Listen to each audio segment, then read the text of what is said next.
نحمدہ و نصلی علی رسولہ الکریم۔ ایک سوال لاہور سے ہمارے پاس ہے کہ کیا قیامت کے قریب حضرت عیسیٰ علیہ الصلوۃ والسلام دنیا میں تشریف لائیں گے اور آپ نکاح کریں گے، اولاد ہوگی، دنیا میں کتنا عرصہ رہیں گے؟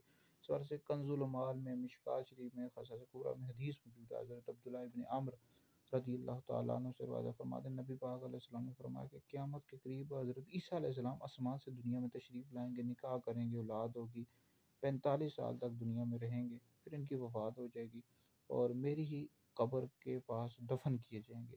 اور پھر قیامت کے روز میں اور عیسیٰ علیہ السلام ایک ہی مقبرے سے ابو بکر اور عمر کے درمیان سے اٹھیں گے۔ تو یہ حدیث بالکل موجود ہے، مفہوم عرض کیا ہے۔ تو حضرت عیسیٰ علیہ السلام دنیا میں تشریف لائیں گے آسمان سے، اور یہ اہل سنت کا عقیدہ ہے۔ اس کا انکار کرنے والا گمراہ بد مذہب ہے۔ اہل سنت بد مذہب ہے، اس پر بے شمار دلائل موجود ہیں۔ نکاح بھی کریں گے، اولاد بھی ہوگی، اور 45 سال تک دنیا میں تشریف رہیں گے، اور اس پر بے شمار احادیث موجود ہے۔ مطالعہ کرنا چاہتے ہیں بخاری شریف اور دیگر کتب کا مطالعہ کریں۔